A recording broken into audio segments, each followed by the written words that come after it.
right. Hello, everyone. It is good to have you here. Welcome to The Sweat. She's Jessie Coffield. I am Emerson Lotzia. Present. Yeah, we've got quite a bit lined up for you today. Got an hour here. NHL, NBA, and World Series, DFS, and sports betting advice. So it kind of sounds like what we do every day, which is very informative and infotainment information. Wow, thank you. Speaking of that, how about we start with some NFL best bets on this Sunday slate? Welcome to DraftKings contributors Pierce Dietrich, Jeff Ulrich, and Reed Fowler. Whoa.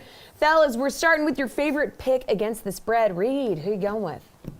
Yeah, for the most up-to-date updates, Jesse, I do. Look how warm you look. You look so warm. You have the hoodie on, which we both own, and then you put a vest on top of it. We all have hoodies on. It's casual Friday. Yeah, it is chilly. It is the changing of the weather. Winter is coming, everybody, and I am scared. I am terrified of who I become when it's winter. Anyway, getting back to this. Tampa Bay, guys, minus 4.5. Look, all the trends point to Tampa Bay not being necessarily a good bet here, right? With the Saints being really good as home underdogs. I believe they're 7-2 in their last 9 ATS. And the Bucks haven't been great as road favorites. They're 0-4 the last ATS, but it's Jameis Winston heading or going up against his old team in Tampa Bay. The reports are coming out saying he's not going to be emotional. We all know that this is a big game for Jameis. And look, so Tom Brady against any quarterback right now is going to be pointing in Tom Brady's direction. I get it. AB is doubtful. He's probably not going to play. There's no secondary in Tampa Bay. There's injuries all over the board. But this is Tom Brady. He's playing out of his mind. Give me the Bucks. And the Saints winning on Monday night in primetime kept this number low, and I really like that. Jeff, what's your pick against the spread? Oh, man, I've been debating. There's two games I really like. I'll mention them both, but I'll just talk about one. I do like the Steelers at plus 3.5, close divisional game. Case Keenum starting. I know the Steelers aren't good, but it's 3.5. That's a big spread. Those teams usually play close games. The game I want to focus on here, though, is the Cincinnati Bengals and the New York Jets. And no, I'm not taking the Jets. No. This line has moved up to minus 11 on the DraftKings Sportsbook for the Cincinnati Bengals. And yes, I do think you should take the Bengals. Mike White is starting at quarterback for the New York Jets. So there's that. You've also got Joe Burrow averaging over 9 yards per pass attempt, playing out of his mind right now. Jamar Chase playing out of his mind, going up against the Jets pass defense, who doesn't really get that much pressure. They allow huge plays in the secondary. I'm just not sure there's anything that the Jets are going to be able to do here. They're kind of a broken team. Meanwhile, you've got Cincinnati.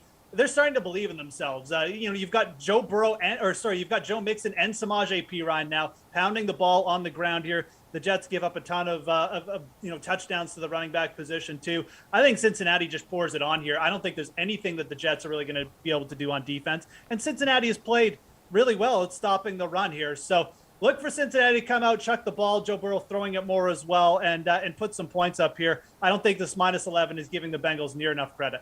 Sheesh, 11-point spread. Pierce, what is your favorite pick against the spread?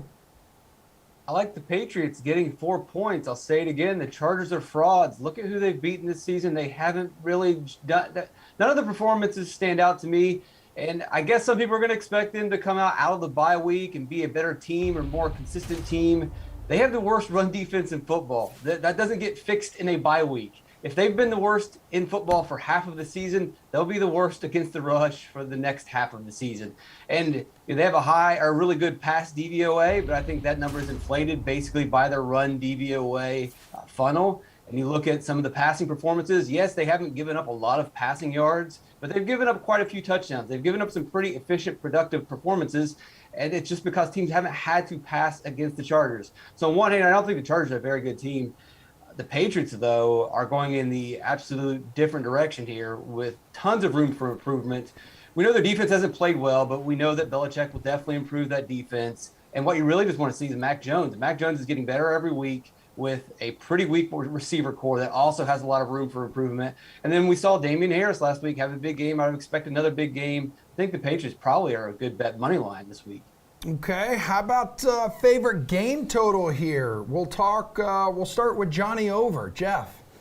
Yeah, let's get back. I think I took the under on the Monday night game, so I'm feeling. I'm feeling good because it hit, but I'm also feeling, like I needed to get back to my roots here, and let's go with an over.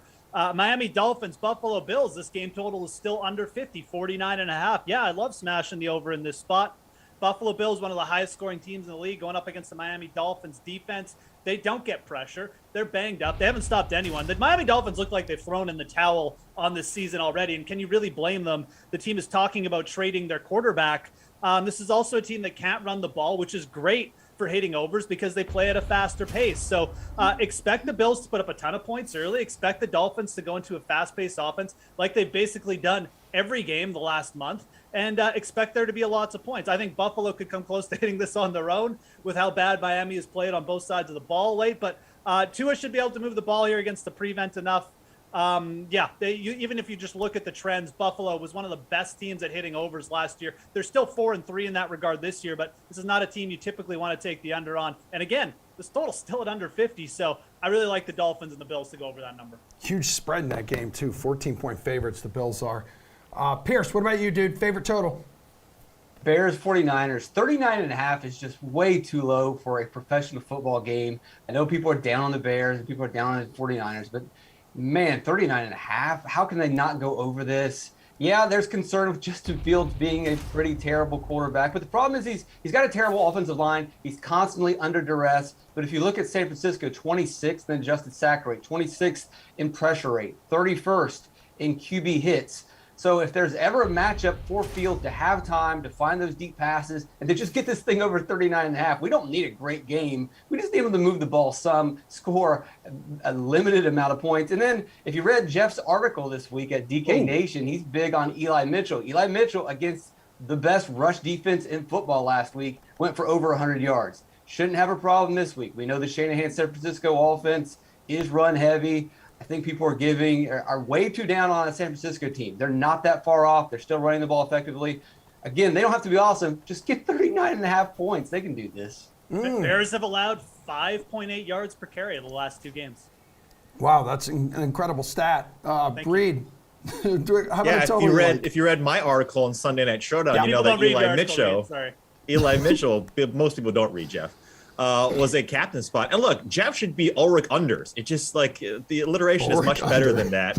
And we got lucky. Everyone who bet the under last night got lucky. That should have hit the over. Yep. If AJ Green just turns around and knows this anyway. I mean, hell, even if that last touchdown wasn't like overturned. I mean, if right? we're being honest, if everyone had just listened to me and bet the Packers money line, we'd all be rich right now. It's true. We wouldn't be here. We'd actually be able to buy this. I was too busy actually telling Brendan Glasheen's bets on Twitter. But look, Jacksonville at Seattle. Yes. Under 44.5. I know Pierce just mentioned a low point total, right, for San Francisco. And like these are NFL teams. I get that. But Seattle with Geno Smith is not great. It is not great. Their last 3 games, Seattle, they've averaged 36 points. And look, Jacksonville even after their bye, going into Seattle as a visitor, a rookie quarterback, Trevor Lawrence, going into, even though that Seattle defense is bad, that worries me. 8 unders, I believe, hit last week. And so I'm sticking with that trend. I don't like the pace of both of these teams play. Urban Meyer and Trevor Lawrence coming into Seattle, even though this is a bad Seattle team, I'm going to take the under. Yeah, like Jags win that one, but totally there are not a lot of points scored. I get it. Okay, sure. Yeah, they definitely do that. Yep. Favorite underdog outright, who you going with, Pierce? Is it the Jags? Yeah. No, it's not the Jags. I wish I could go with the Jags. I'm sorry, Emerson. I'll go with the Steelers. Jeff alluded to this earlier. And I think Jeff thinks that the Steelers are bad. Everyone thinks that it's the Steelers. They get it together. They're coming off a bye week. They're playing a team that historically they have no trouble with in Cleveland. And sure, people are going to be worried about the Cleveland pass rush. But guess what? The Steelers had a week to prepare for that pass rush. And that pass rush didn't really help them out very much against the Chargers, who laid 45 points on Cleveland. Pittsburgh will find a way. They've got enough key players in all their positions. But here's one of the really weird stats in this game. I was looking at the over-unders. Roethlisberger's over-under rushing total is half a yard. Yeah. Why is it half a yard? He should easily get over this. The only way he doesn't get over this is if, guess what? He kneels down because they're going to win this game. If you look at his negative rushing totals this season, it's been in kneel-down situations where he's taken a negative rush to set up a game-winning field goal or just to kneel down for the win. It's very strange. I think that's a clue that the sportsbook thinks that Pittsburgh's going to win this thing this week. Reed, which dog are you rolling with? Yeah, same. Forensics with Pierce here, looking at like umpire stats. I love that. Kneel down stats and win. The correlation is great. I'm not going to spend too much time because Pierce laid out all the points that I wanted to make. 12-5 ATS. After a bye, since Tomlin has been the head coach. So yeah, give me the Steelers at plus 155. All right, Jeff. I mean, definitely. I made the case for the Steelers against the spread, and this is going to be a close game. You've also got Case Keenum on the other side. I kind of like going with Pierce's call with the Patriots here, though, at plus 170 as well. I think there's a few dogs you could make a case for, and the Patriots are definitely one of them. Like, let's not forget, I mean, this team fumbled on the goal line week 1, missed a field goal and could have gone for it and beaten the Tampa Bay Buccaneers a few weeks ago. They easily have a winning record. They could easily be tied for the division lead right now. This is not a bad Patriots team. We've harped on this a few times this year. Mac Jones playing well. I think the Patriots do a lot of things on offense that are going to give the Chargers trouble on defense. They're absolutely live dogs here. Plus 170. That's more than better value. It's just really good value. So I like the Steelers too, but the Patriots and them are neck and neck for top underdog play for me. Sweet Tea Fowler, I say favorite player prop, and you say Cooper Kupp over 7.5 receptions. This guy's hit this 6 out of 7 times, and against bad teams, we've seen 9, 10 receptions.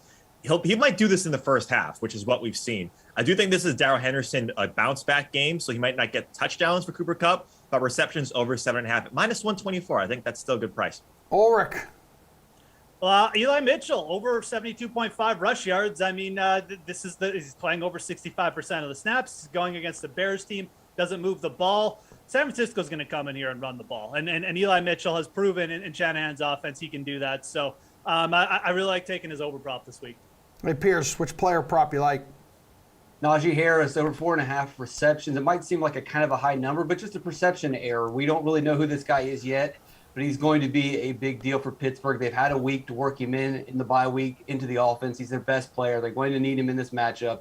And against regular teams, he's gone over this number in 4 of 6 games. The times that he's missed was against Buffalo and Denver. They're the best teams against receiving running backs. He's not left Bell yet, but we're starting to see the early stages of Najee Harris look like a left Bell for the Steelers. All right, good stuff, guys. Block 1 in the books. Yeah. Quick break here. When we return, we're talking World Series Game 3. We'll get you a preview for that. But right now, here's a Week 8 preview brought to you by Modelo. Jerome Bettis here. Welcome to this week's Breakdown with the Bus, presented by Modelo. Jerome, thank you very much. Adam Kaufman, Julian Edlow. We are here to take a look at the DraftKings Week 8 Sunday main slate. Of course, Jules, we got a solid slate of running backs to choose from, which is always nice when the bus is hanging out with us. Now, looking at Sunday, Derrick Henry, he comes in as the most expensive option on the slate. He's got the Colts. Is it a pay-up spot for Henry, as it often feels like, or is there another guy that catches your eye? Paying up for Henry, never a bad idea, but I generally prefer to do that against the Jags than the Colts, as we did a couple weeks ago on this segment. But in honor of the bus, we're going to stick with the Pittsburgh Steelers here. Najee Harris, $7,500 against the Cleveland Browns, who are dinged up, especially against that rushing attack. The thing about Harris, you can get it on the ground or you can get it through the air. He has 5 or more receptions in a lot of games, a 14-reception game this season. He's got 20-plus DraftKings points in 3 straight, 19-plus in 5 in a row. You saw him get over 30 DraftKings points in 1. Just so many touches one way or another. I think this sets up as a great spot for Najee Harris. So you're going with the Steeler. That's how I know we're getting the bus retweet there, huh? All right. So if you're looking at the Sunday slate in general, just a game in particular you think is going to produce a lot of real points, a lot of fantasy points, which one stands out? Yeah, I mean, there's not that many games that jump out as shootouts this week, but I do think that NFC South battle between the Bucs and Saints has some potential. You got the Saints on the short week. They do have a good defense, but going up against Tom Brady and all those weapons, and then we know Tampa can be had deep in that secondary. You got Jameis Winston in that big arm. I think we could see some points in this NFC South game. Very good. And thanks to Jules. Thanks to the bus. I'm Adam. This is the Breakdown with the Bus, presented by Modelo. Say hello to our MLB panel DraftKings contributors Eric Halterman and Paul Bruno. We got Emerson Lotzia on my right, Jessie Coffield, me. Wow, Yeah. Eric's looking a little different today. Why? Why is Eric looking different? Halterman, can we punt? What? Well, we have 2. First off, you're really close to the camera. It's okay, Eric. You look good. No, you look great, Eric. All right, guys. We're both wearing matching flannels too. You guys didn't get the memo that it's hoodie day? Losers. Oh, come on. All right, let's cover the bases, getting your favorite DFS and sportsbook plays from Game 3 of the World Series, Braves, Astros. So let's talk your captain for Game 3. Eric, who are you going with? I just have to figure out what I look like first, but once I've You look amazing, sorted that Eric. all out, great. I think once I've figured out who I am and what I want out of the world, I will probably go with Ian Anderson. I think, again, you go with a pitcher if you think the pitcher has a real chance of going deep in the game. That's never really been a guarantee this postseason. I think this Game 3, with it being the first out of 3 games in a row, I think the managers aren't going to be able to afford to pull their pitchers quite as early as they've been wanting to throughout this postseason, especially with both rotations, dealing with injuries. Lance McCullers from earlier in the playoffs, Charlie Morton just the other day. I think Atlanta's going to need a true start out of Ian Anderson. His 3 playoff starts so far, he's gone 5, 3, and 4 innings. So if he goes another 3 or 4, I think this ends up being a really bad pick. You don't want to spend this kind of cash on your captain. But I think they need him to go deep. And if he does go deep, he's definitely talented enough to do it. He's had a strong season, closed September well. I think he's the pitcher I trust more out of the 2. And again, given that this is the first out of 3 consecutive games, I think this is one where I'm comfortable using a pitcher in that captain spot. All right, Paul, what about you? Who's your captain for Game 3 going to be? I normally pick a pitcher in this spot, but I think the Astros have to assert themselves early in this game, and that's set in Atlanta, and I expect that it will be the power bats of the Astros that come out to play tonight. Foremost among them will be Yordan Alvarez, their cleanup hitter. He has had a great playoff so far with a 410, 529, 769 slash line in this postseason. Far and away the best on his team, and he gets the platoon edge against the righty starter on the other side. I've said it all season. I love to back the big power hitters when they're on a roll. Why would I change that now? Gentlemen, I need to know what your value play is, your favorite value play as we now are on second base, Paul. The value play for me is Mickey Brantley tonight. He doesn't profile as a power bat necessarily in the class of Alvarez, but everything that I said about Alvarez applies to him as well. We look forward to Game 3. He is 16 for his last 45 at-bats and is a career 298 hitter with a 355 OBP. He's continued to do that in these playoffs. That reminds me that he's been a great hitter for a long time, and his price actually seems very low for me in this spot. All right, Halterman, how about you, dude? Value play. Yeah, I do like Brantley in that middle tier, but I think you pretty much have to go all the way down to Chas McCormick. I think I've said that throughout this postseason. My strategy for the showdown contest is get the pitcher. If there's a pitcher who might pick up a win, try to get all the power hitters I can. And to fit in as many of those as I can, I need to go all the way down to the bottom. Chas McCormick at a minimum price. All you need to do is be a legitimate MLB hitter. I know Martin Maldonado is also down at 4,000, but he just doesn't really provide much value with his bat at all. He's really only in there for his glove and his game calling, whereas McCormick was actually an above average hitter in the regular season. He hasn't been amazing in the playoffs, but he's competent. If you go with Anderson as your captain and include Chas McCormick as your first hitter, that leaves you with 7,600 as the average price of your remaining hitters, which is the same price as Yuli Gurriel. I think I'm fine with Yuli Gurriel being my average hitter out of those last 4, whereas if I don't include a guy like McCormick, I'm really stretching to include as many of those top power hitters as possible. All right, Eric, the series shifts to Atlanta. We basically got to pick them here, so just give me a winner tonight. Need it. Yeah, that's unfortunate. I've been saying throughout the playoffs, these games are closer to a coin flip than you think, so just take the plus money. And unfortunately, there's no plus money today. It's been bouncing between minus 110 for each. I think Atlanta was minus 115 earlier. Looks like they're back to minus 110 here. I'm still going to lean the Atlanta way. That's mostly because I trust Ian Anderson's recent form more than Luis Garcia's. Anderson had a 3.42 ERA in his final 4 regular season starts, more or less in line with what he did throughout the season. He's got a 2.25 ERA in the playoffs. Garcia allowed 6 runs in his final start of the regular season, and then 5 in a combined 4 innings, 4 1/3 over his first 2 in the playoffs. He did toss a gem his last time out. So if you want to side with the Astros, I do think they have a better lineup as well. I certainly wouldn't disagree strongly there, but I will give the slight edge to Atlanta based on liking Anderson's recent form a little bit more than Garcia's. All right, Paul, hit us with a winner. Well, I'm going to take the other side. I'll stick to my belief that experience counts as a big edge for the Astros, and I feel like it happens often where the underdog team is at home and all the hype is building up around them, yet it's the favorite which picks that time to deliver a strong message. I see that scenario playing out tonight. The Astros will come out on top. Gentlemen, we're heading home. Finally, the game total set at 8.5 runs. Who's going over? Who's going under? Paul, which direction? You only have two to choose from. Well, I kind of think Eric sold me on the strong pitching start from the Atlanta side, but I'm taking the under because I find AL offenses have a tougher time without the DH and NL parks as a rule. I do think the Astros win tonight, but that's because I'm counting on Houston pitchers to put the clamps on the home side's offense. When you consider the Braves' offense has been fairly low scoring throughout this postseason, averaging 4 runs per game, while the Astros side is averaging 6.3 runs in their 12 playoff games so far. All right, Eric, how about you, dude? Maybe this is a bit contradictory since I talked up Ian Anderson earlier as my potential captain, but I'm going to go the over. 8.5 just seems a bit low based on these two teams' performance throughout the playoffs. In games involving one of these two this postseason, they've scored 9 or more runs in 13 out of 22 games. It's 59%. That's decent enough odds for me.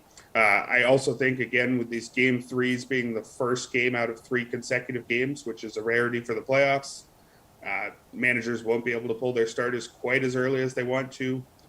Game 3 in the ALCS was the highest scoring game. It was a 12-3 win for the Red Sox. Game 3 of the NLCS was tied for the second highest of that series with a 6-5 win for the Dodgers. So I think these game threes tend to be a little bit higher scoring. So I'll lean over, even though, again, I think the pitchers might go deep enough to be usable as captains in daily fantasy. All right, we got time for extra bases. So, Eric, which player prop do you have your eye on?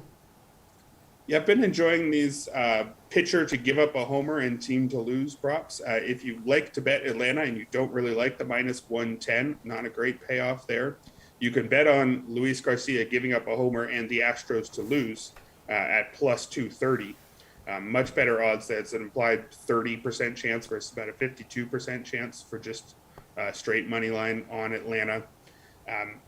Garcia is the kind of pitcher who can give up homers. He has a low ground ball rate, 38.5% in the regular season. It's all the way down to 24% in the playoffs. So with him giving up so many fly balls, if Atlanta does win, it's probably because they got out to an early lead with a homer or two off of Garcia. All right, Paul, player prop you got your eye on. I like those props that Eric came up with, but I'm going to say back up my earlier comments on Michael Brantley, looking for him to collect 2 hits as part of a Houston attack that pays off on the overside of the 1.5 prop for a 165 payoff tonight. Guys, that's it.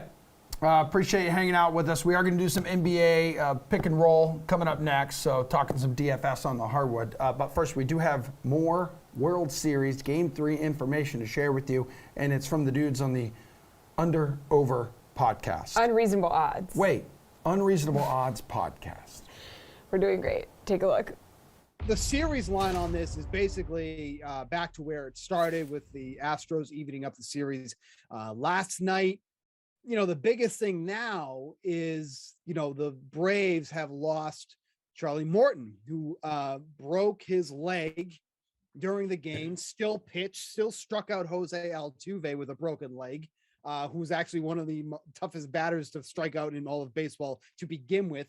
But they just lost, you know, basically one of their best pitchers. So, you know, how much is that really going to affect the Braves at this point, who are +125 to still win the series? Astros at -145 to win this one. I still like the Braves to win this, obviously not as much as before, but, you know, like I said, I mean, the Astros had opened up to win the series at -150 originally. So really hasn't changed much here. I still like this series to go 6 games. I still think that's in play here too as well, but the under 6.5 right now is at -180 for the series total games. But this is a very, very even series, and I like what both teams have been doing in this one. The Braves have been getting out to some really quick starts, getting into that bullpen early. That is going to be the difference maker in this series. If the Braves can keep getting those starters out early, that's what they did with Valdez in the first game, and then they just kind of really piled on after that. But Yeah, this series is really back to where it was before game one started. And my feelings, even though they lost Morton, that's a big loss. I still think the Braves can eke one out.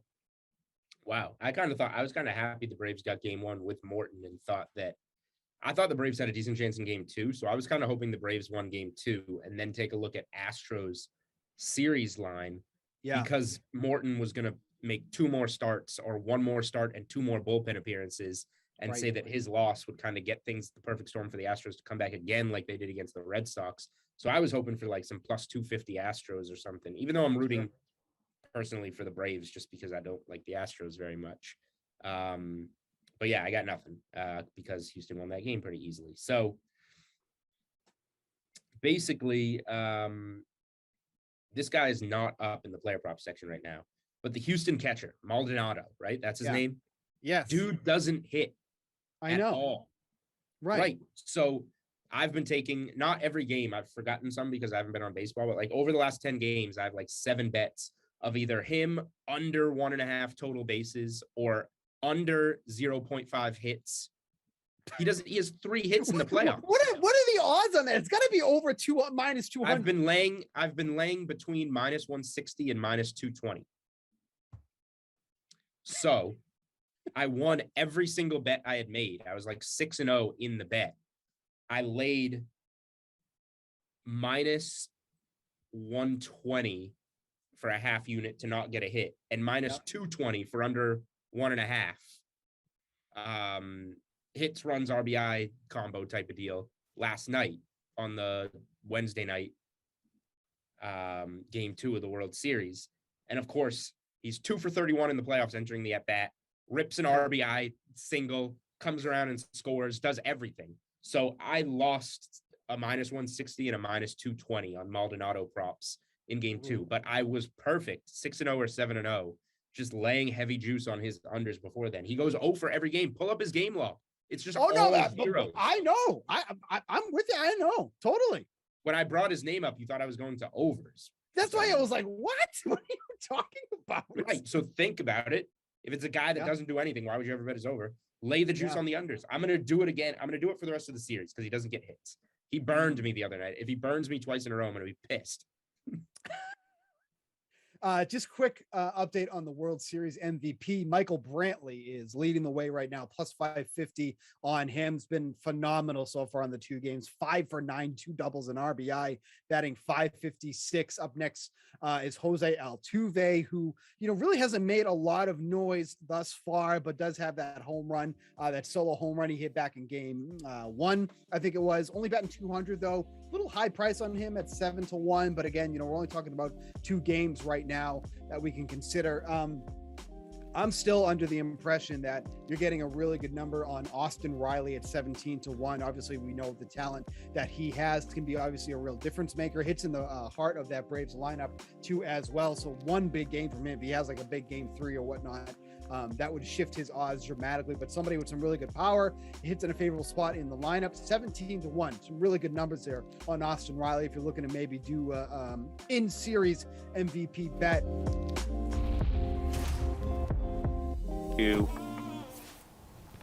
That was the... Well, hold on. We still have the sweat graphic up. It appears to be frozen. We are making it clear to everybody that they are I don't watching even know the if sweat. they can hear us. Can they hear us? Is a question that I am asking out loud. They Oh, can they hear can us, hear so us. watch your language. Oh. We don't want them to hear And, the way you talk when you are off camera during commercial It sounds breaks. like you're projecting, Emerson. That's Do we maybe need to go to a commercial? no, absolutely not. I do want everyone to know. There it is. Hello. we're I back. told you we were here. So everybody. that was the Unreasonable Odds podcast that we just heard from. But now we're Love going to that welcome podcast. in our NBA panel, DraftKings contributor Kenny Ducey, DK Live editor Sharad Hira for NBA pick and roll. So agree with these plays or roll, disagree to another option. Okay, so the first one here, dudes, we have a 7-game slate tonight. Luka Doncic is the most expensive player on it, which is not a shocker. He's going to cost you $11,000 in salary against the Nuggets. Dallas just played last night. Maybe he's got some tired legs, jelly legs, against the Spurs. And Doncic, he only put up just north of 36 fantasy points.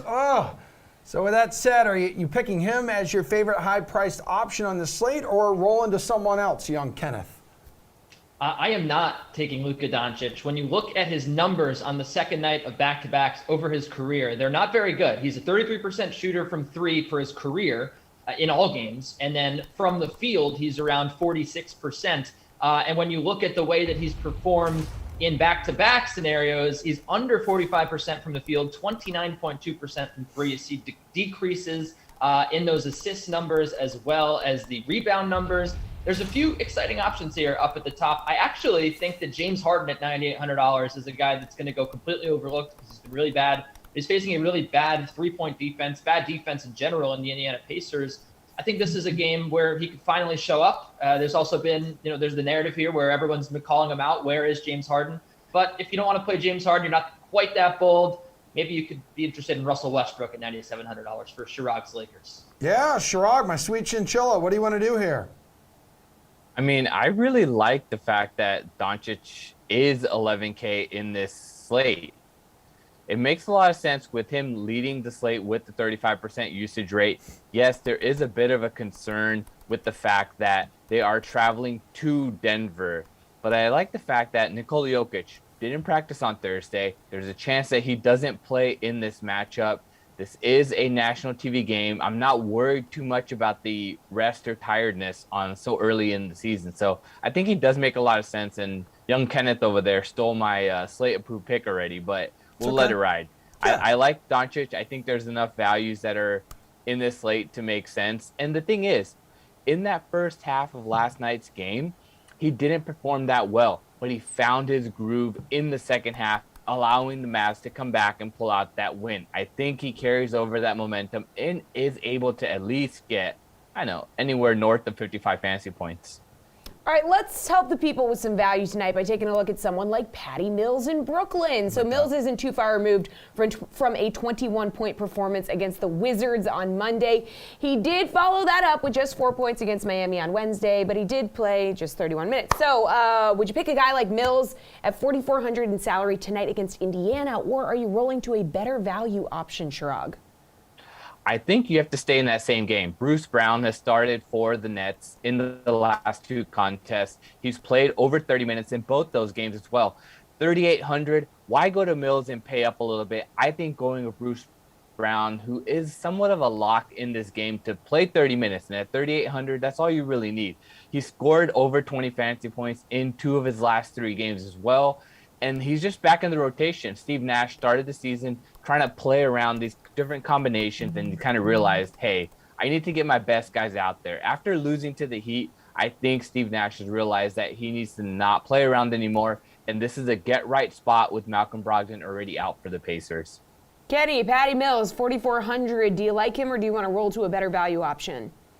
Yeah, it's not a bad option to stack up the Brooklyn Nets on this slate. I agree with Chirag. Bruce Brown's a little interesting. I'm going to go to a different game, which I think we're going to talk about a lot on this segment, and it's Jalen Brunson for the Dallas Mavericks at $4,800. The Denver Nuggets have been in the bottom half of the league in defending against the point guard, and technically this is a pace-up spot here for the Mavericks, who play very slow brand of basketball. The Nuggets are around the middle of the pack in pace. When you look at the way that Jalen Brunson's been playing lately, it's very encouraging. 29 minutes per game, 35 DraftKings fantasy points per game over the last 2. He saw a usage rate of almost 24% last time out. He's a very talented guard. He can do it all. And I think that he's going to face a little bit softer of a matchup here with Denver. It's a very good price for a guy that could easily get you 6 times what you paid for.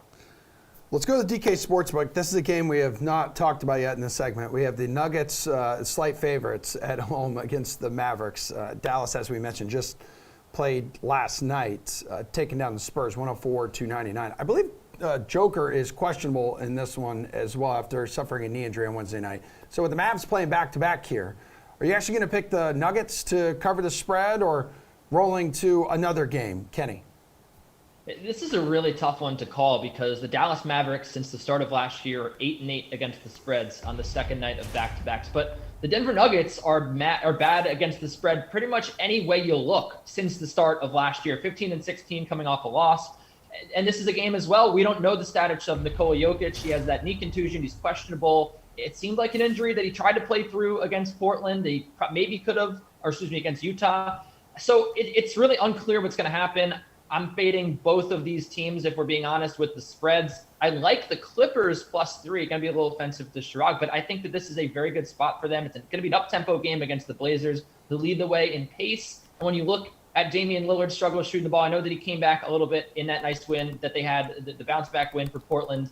But still, this is a team that struggled offensively. And in an up-tempo game, the Clippers, where they've struggled this year is inside, right? They haven't scored inside. They've let up a lot of points inside. I don't think that's going to be as big of an issue here, considering Portland doesn't really like to, run inside it and score. They like to shoot from outside. So I think that this could be an exciting game, and I think it's one the Clippers can win. I'm actually going to look at the money line here as well. Don't believe in Portland's defense or offense really in the early going. Shrug, what do you want to do here, man? Because Jokic, if he does not play, Nuggets have no business being favorites. Yeah, exactly. That's how you have to feel here. The Nuggets don't make sense as favorites for this contest. I just think that with so many options on tonight's board, it makes sense to go with the Mavs here at the slate, but the Brooklyn Nets, they have been extremely highly valued throughout the early portions of this season. But with the Pacers dealing with so many injuries, I just think they come out here and just blow the doors off. Remind people, hey, remember, we're still the Brooklyn Nets. Yes, we're dealing with the issue with Kyrie not being with the team, but here's a scenario where they need to kind of prove themselves coming off that weird loss against Miami. In that loss against Miami, it was just a James Harden brickfest. He just didn't have the form. He was trying to draw too many fouls. I just think in this matchup, he comes out and he has a great game, and the Brooklyn Nets are able to cover this 8.5 spread. Okay, the Lakers, despite their injuries to start the season, are 4-1 when it comes to hitting the over this season. So tonight they host Cleveland. They're going to be looking to bounce back from a bad loss to the Thunder last time out. So the total here is 219.5. Are you picking the over or rolling to another game total tonight, Chirag? I really have been questioning the Lakers in the beginning portions of this season. It's been a difficult game to watch. We've noticed that what's happened is that the Lakers don't really get back on defense. They'll be taking a lot of threes, long threes that bounce out, cause a bunch of fast breaks, and have teams leaking out.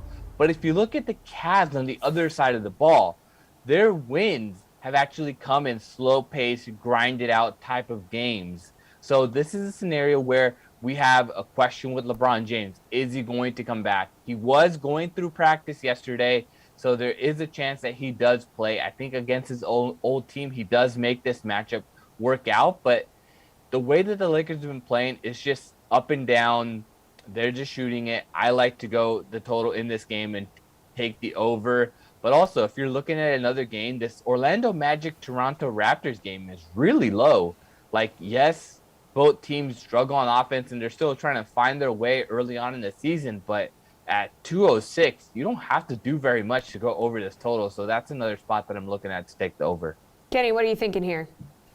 Well, I'm thinking that I'm going to go to a different total as well. I really like the under 214.5 in this Mavericks-Nuggets game for some of the reasons I mentioned. I think this is going to turn into a rock fight. You have two teams that are 10th and 11th in defensive efficiency rating so far this year. So the total is what it is for a reason. Obviously, the status of Nikola Jokic is up in the air. But I really think this turns into a rock fight. You look at the Mavericks' interior defense. They're one of the best teams at limiting field goal percentage inside of 10 feet. That's true going back to the start of last year. So even if Jokic plays in this game, I don't think he's in the greatest spot. Certainly, the Nuggets are not going to be in a good spot if they do have Jokic, if they don't have Jokic, they certainly won't be in a good spot. And the Mavericks coming off the second night of a back-to-back, we talked about Luka Doncic's struggles in these spots historically. I think this is going to be really difficult to find offense for both of these two teams. And we also talk about the fact that this is two slow-paced teams. Technically, the Nuggets are almost average in pace, so it's going to bring things up for the Mavericks. But this is still not a good scenario for offense. So I think that the under 214.5 is a pretty safe bet here. Kenny, get us out of here with your slate-approved picks. So your favorite bets or DFS play on tonight's NBA slate? Yeah. So I actually did want to take a lot of Luka Doncic unders, but there are no unders or totals player props yet listed for the Nuggets Mavericks game just because it's, there's so much in the air with the Jokic injury. So I'm going to go ahead and give you a pick for DFS. I like Joe Harris at $4,500, 5 threes in the Nets last game. This is a terrible defense that the Nets will be facing in the Indiana Pacers. and one that allows a boatload of three-pointers. So I think Joe Harris can continue to get back on track. Clearly a big part of this Nets offense. They just have him shoot all night long. He's out there. So I think that he's going to get you a decent bang for your buck here at this price. Shirag, what you want? I have to go with James Harden. I mentioned it to the top of the show. Where's Kenny stealing my pick? Let's go with James Harden. Come out, drop a triple-double in this game, score over 50 fantasy points. He plays 36 minutes, so I think we have a chance here for James Harden to break the slate with his salary being under $10,000. All right, good stuff, guys. One more block to go here on the Sweat. We're going to look at the NHL slate, talk about some DFS and sportsbook plays. In the meantime, let's get a NASCAR price check.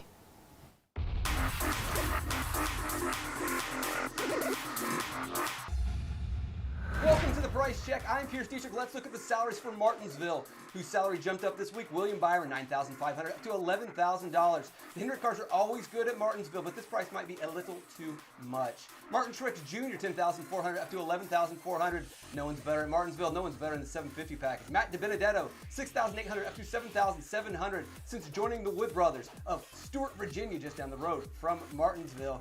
He's finished 12th or better in his 3 races at the Paperclip. Whose salary dropped this week? Austin Dillon, $7,800 down to $6,700. This price might be a little too cheap. Go back, watch that spring race again. He had a top 10 car.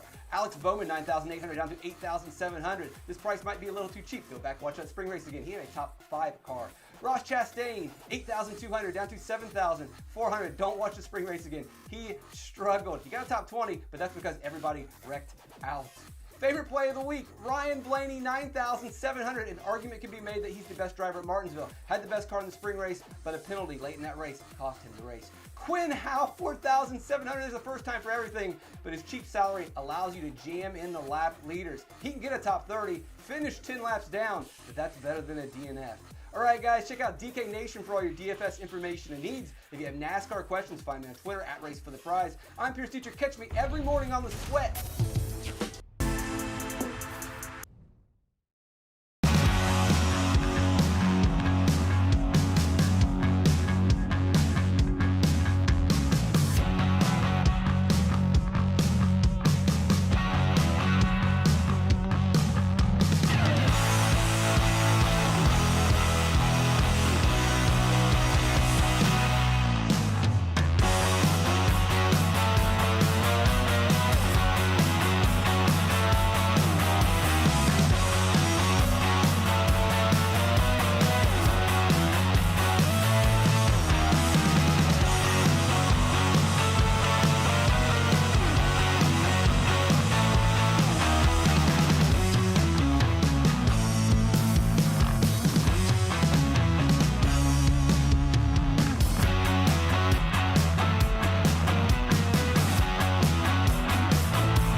Already did. Yep, here we are. Coming to us in 10, 9, 8. I said, no but way, here dude. we are actually I see us on the screen.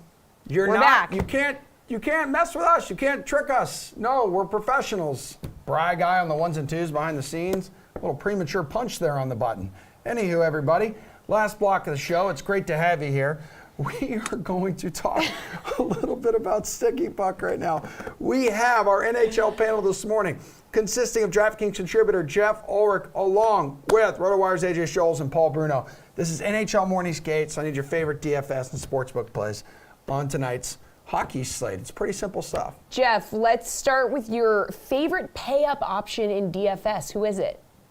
Yeah, it's Andrei Svechnikov of the Carolina Hurricanes taking on Chicago Blackhawks. Chicago just been terrible at even strength, allowing over 4 goals per game so far, tons of scoring chances. Svechnikov is just, he's a real talent, really broken through this year. Comes in averaging over 4 shots on goal per game. So he's got that really nice fantasy floor that you crave. And obviously, 10 points through 6 games. This Carolina Hurricanes first line, it's the real deal, folks. And Svechnikov is not going to have any trouble getting on the board here against the Chicago Blackhawks, who also feature some of the weakest goaltending in the league right now. So all things considered, obviously Alex Ovechkin is on the slate. Maybe you pair them both, but I really like Svechnikov in this spot. He's cheaper, and like I said, playing a lot more consistently than I think people realize. AJ, who do you want to pay up for in DFS?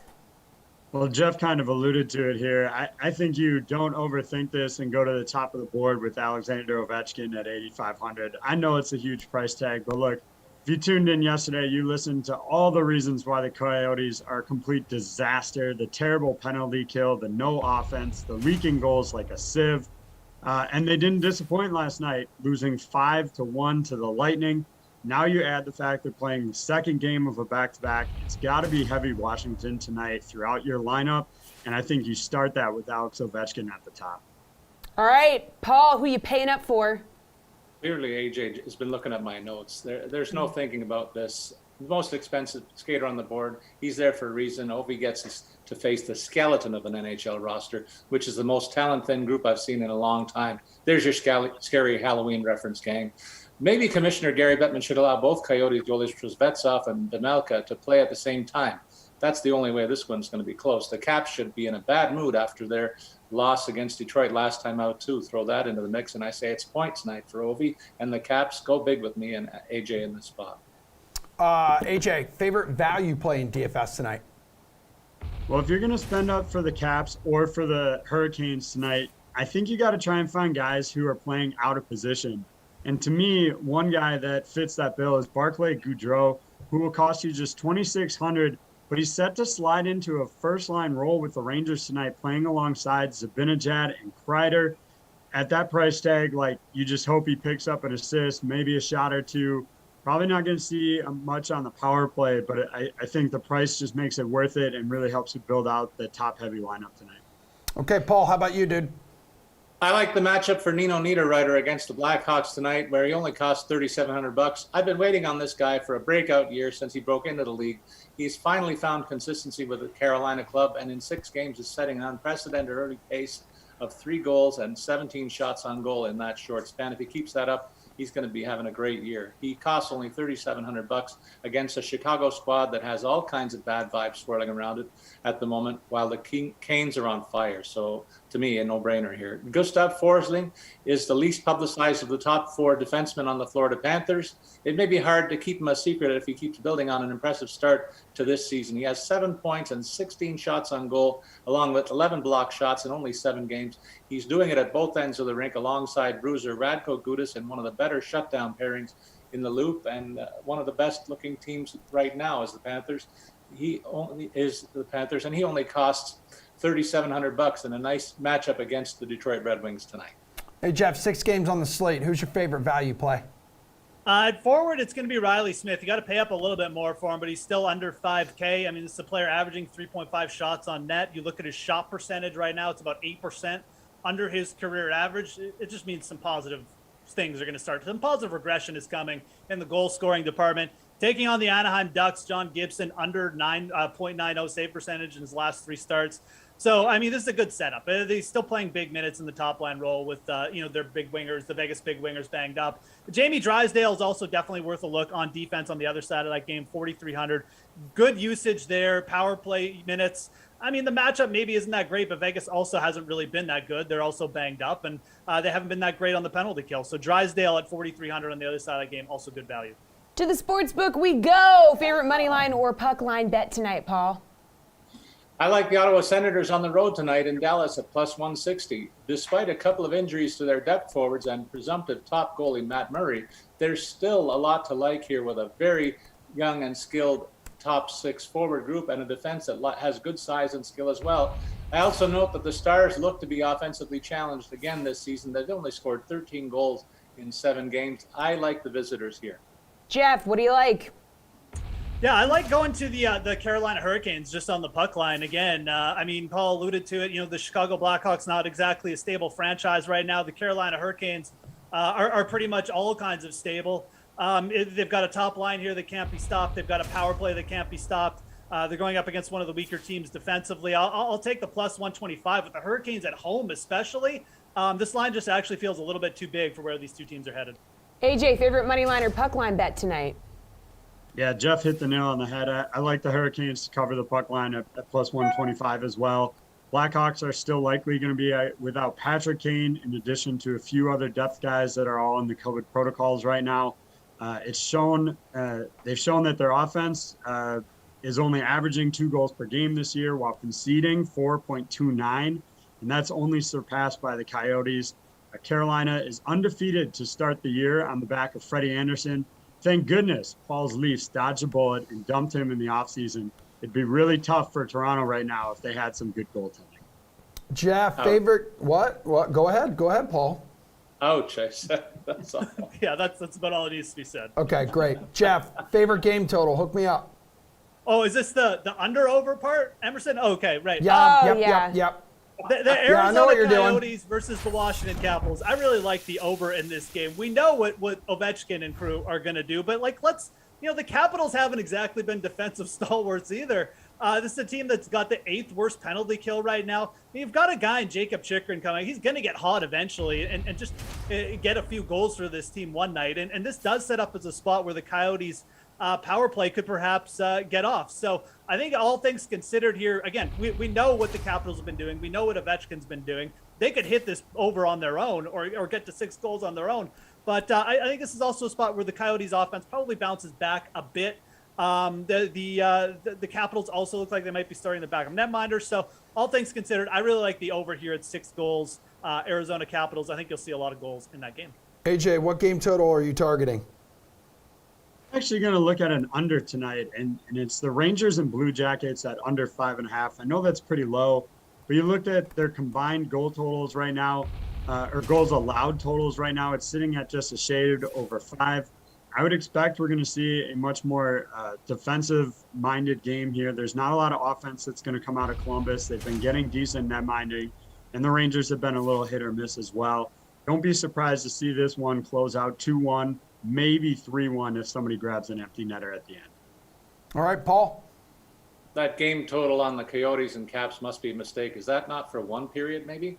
I think that's a lock to go over 6 very quickly. I expect a low-scoring game, on the other hand, in Dallas, so I'll look for them to go under the 5.5 line here. I touched on that game before. Finally, I'll look at a high-scoring affair with the Knights hosting the Ducks. Neither team playing very well defensively, gang, with each club giving up more than 3 goals a game, and there will be lots of scoring chances for both clubs, and I see this thing going over the line at 5.5 somewhere in the second period tonight.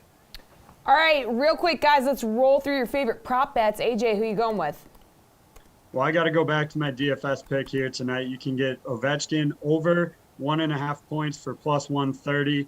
You can combine that with him to get a power play point at plus 105. And I'd look at his line mate Kuznetsov on some player props as well. Paul, which prop bet are you rolling with?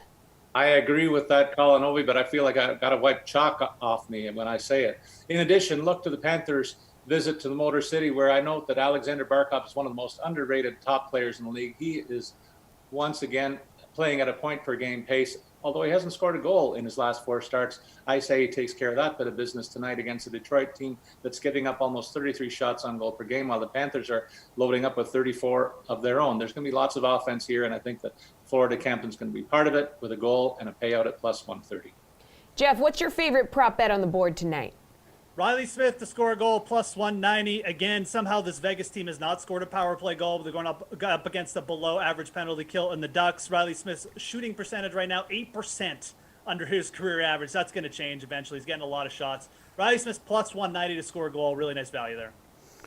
Guys, that's a show. Can't wait to eventually have you all on our new podcast, the Under Over Podcast, which will be coming momentarily. Yep, absolutely. That definitely wasn't a Jeff, mistake. you may be first, dude. You sound really excited about it. Yeah. I am. Can't wait to be the first guest. All right, we got a Madden Slate kicking off on the Dream Stream on YouTube and Twitch at high noon, and Friday edition of the Slate at 5 o'clock. Everyone have a safe weekend, great Halloween, and we'll see everyone back here for our Sunday shows. Sunday which is show. on Sunday. All right. Great.